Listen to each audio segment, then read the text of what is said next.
Sabi ay pamilya na mahilig sa kape. May nakita kaming bago dito sa may festival mall. Hindi ko alam kung paano siya basahin. Umalis ka dyan. Umalis ka dyan. Doon ka nga anak. Doon ka anak. Doon ka. Para sa thumbnail. Aperitif. Ayan.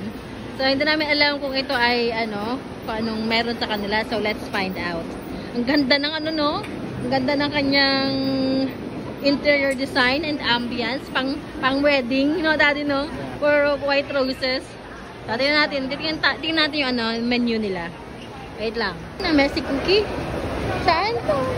Ayan, mga cookies. Oo nga, 200 plus ang per ano. May croissant ka na, croissant, mga croissant. Oo nga. Oh, yan ang kanilang ano, mga pastries. At may mga ice cream. Ice cream o gelato? Ah, sorbet. Sorbet, anak. Gelato. Oh, may gelato nga, no? Magja-gelato ka na lang, coffee. Na coffee. Ayan, oh. Ah, ito, ang menu nila. I'm sorry. Thank you. Yan. Okay, let's, ano na. Ang cute na. Ang cute ng ano. Ang aperitif. This is the menu ng coffee. Ayan. Ano sa'yo, nak? Magja-gelato ka na lang? Okay. Gusto ko sana nang itry itong burnt cheesecake nila o yung bas pa tawang basa doon. Kaso mahal. $3.20 per slice. Next time na lang. Ayan. Sarap tingnan ng mga pastries. Ito po, oh, creme brulee. May creme brulee pa sila. May carrot cake sila. Yan pa yung mga pastries na lang iba. Yan na ang aming order. Ooh! Ubus ang macadamia and aperitif. Okay. Wait lang!